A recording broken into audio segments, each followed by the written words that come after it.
the Agile brand.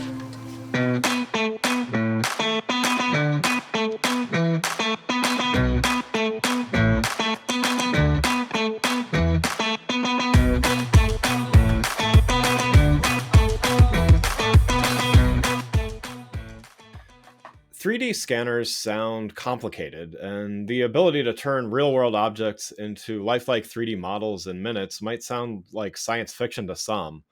But today we're going to see how the future is here with an amazing demo. Welcome to One Amazing Thing About Artec 3D. I'd like to welcome Sergey Sukhovey, Chief Experience Officer at Artec 3D, and he's going to be sharing one amazing thing about the company's industry-leading wireless 3D scanner, the Artec Leo, with us today. Sergey, welcome to the show. Hello, Greg. Thank you for having me here today. Yeah, I'm looking forward to seeing this. So I got a very quick preview a minute or two ago, but very looking forward to seeing this whole process. Before we get into it, though, why don't we start with you giving a little background on yourself and your role at Artec 3D? I'm a co-founder of the company, and my position is Chief Experience Officer. So my main focus in the company is about user experience, their ways of use of our scanners, and value proposition that we bring on the market. So let's get started. Before we get into the demo, why did you choose this feature of the product to showcase today? Who's the audience for this, and why is it important to them? Like you said in the beginning, scanning can be quite laborious. And from the very beginning of establishment of our company, we were focused on bringing light user experience to this world of making digital copies of physical objects. And we are very proud to finally make a fully portable scanner that is free of wires and necessity to be connected to any other equipment. So it's really can be used in any remote place without any specific equipment and very hard training to be used. So yeah, let's dive in here and take a look. Why don't you get started and talk us through what you're gonna to demo today?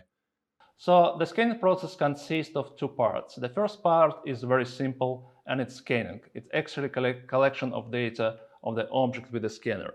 And what I'm going to do, I'm going to run the scanner and walk around this object, see the object with the scanner, and make a complete scan. But also what I'm going to do, I'm going to show you what I see on the screen on the back of the scanner, because this scanner is capable of streaming its preview to the internet. So the first thing I'm going to do is to share my screen and then run the scanner and start scanning session.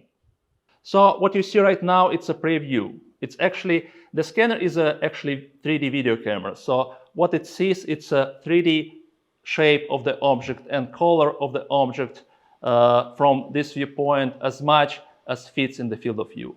And it's a really 3D video.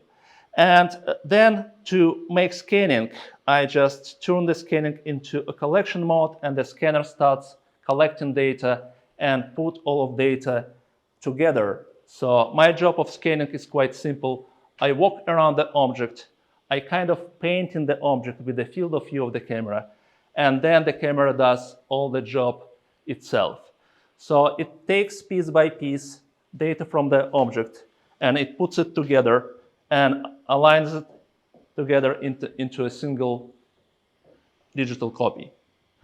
What's good about this scanner as well, what you see on the preview, the color indicates to the user the quality of data collected about the object. So there where the preview is green, I've got enough data about the object and I can stop scanning this part. So my user experience is very simple. To make a complete scan, I need to walk around the object freely, and I need to make the data green everywhere. So the second part of the workflow is processing of the data that you collect during scanning. And you can do that at home at your desk. For this purpose, we have a special software which is called Artec Studio, which can work with every of our scanners, including Artec Leo. I can connect to my scanner And now I'm connecting to my scanner via internet. So both the scanner and my computer are connected to internet. So, and now what I did, I started data retrieval from this scanner to my computer. And the data is being downloaded to Artec Studio, and simultaneously it's being transformed from source format of data to higher resolution polygonal mesh. And at this very step, we are actually using artificial intelligence algorithm that makes this transformation very good level of noise reduction to get the highest level of details from the source data as much as possible. Data processing after the scanning is done for this simple kind of objects is very straightforward. So it mainly consists of three steps. The first one is data retrieval from the scanner to the computer. The second step is so-called best fit for source data. Source data consists of many views of the object from different viewpoints. The third step is removal of the background data. If there is any data that is you don't need to keep, you can cut it. And the last step is transformation of all of the source data into a final mesh, which is sometimes called meshing on the market. Right. So now I have the data, the source data in the software in my computer. So it actually consists of 610 HD frames of this object, including texture. So first I'm turning the texture off to see only geometry. And to transform this data into a final result, like I said, first what I do, I go to tools and I do registration, which is also the best fit. And at this time, the software takes all 610 frames and performs best matching for all the frames to get best relative position for all of them at the same time. Now the best fit is done, and it's the next step. What I'm going to do, I'm going to delete background data. So I go to editor, I turn an eraser on, I select the part of the scene of my interest, I invert selection and erase unnecessary data. Oopsie, deselect. Then I select the residuals, erase, and erasal is done. Now I only have the column and part of the table underneath of it. So the last thing to do is to make transformation of the data into a final mesh. For that, I'm going to Fusion, and I select resolution to, I can select for this scanner up to 0.2 millimeters for to get it faster. I'll select 0.5. And I have just run the fusion algorithm. So the only we need to do is to wait. It's going to take a couple of minutes to mash all this data into a final mesh. You see the difference of the result. It's the level of representation of the geometry. So you can see all the elements, and it's just 0.5 millimeter resolution, and I can go up to 0.2 with the scanner and see even tinier details, see scratches on the surface.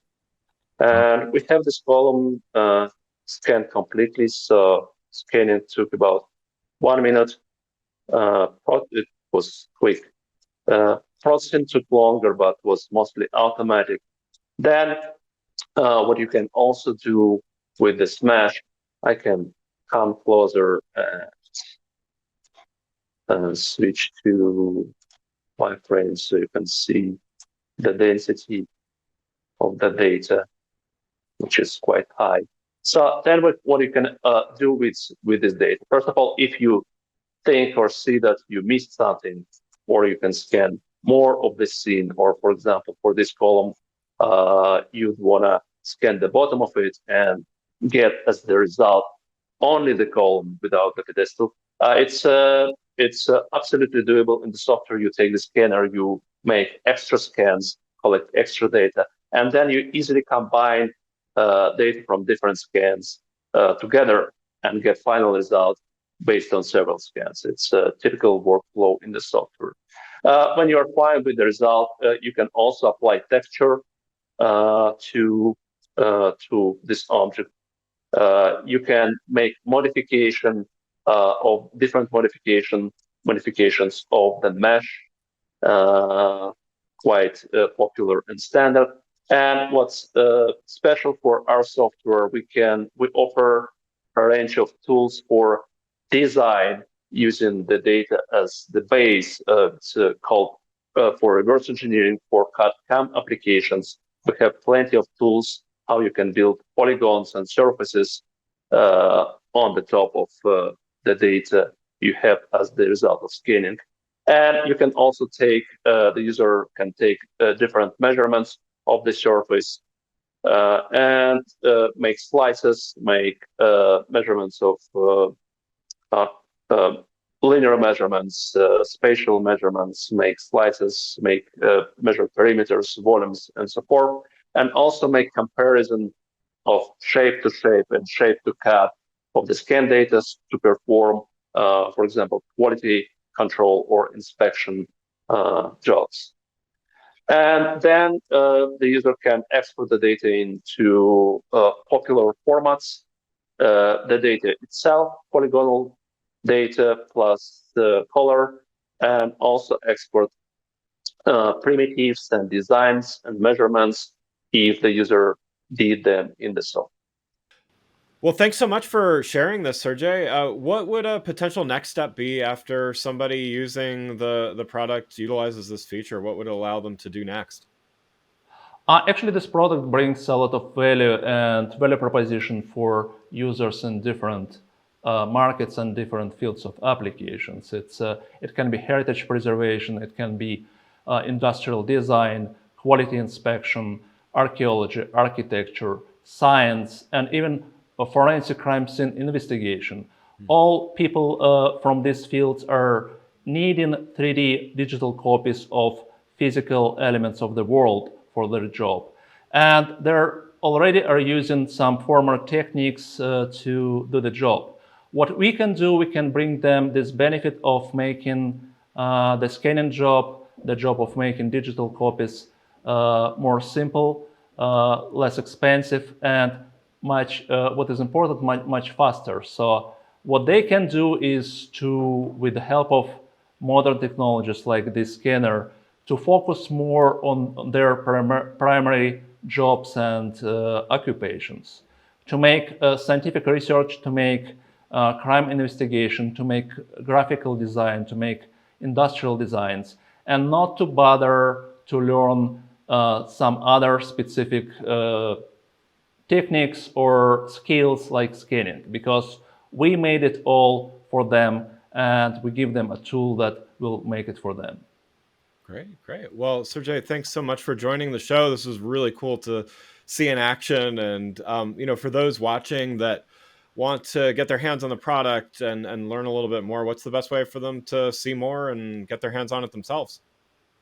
Thank you very much. And for those of you who want to learn more, please visit our website, artec3d.com. You can find more information about the product and applications, and also even order a free demo.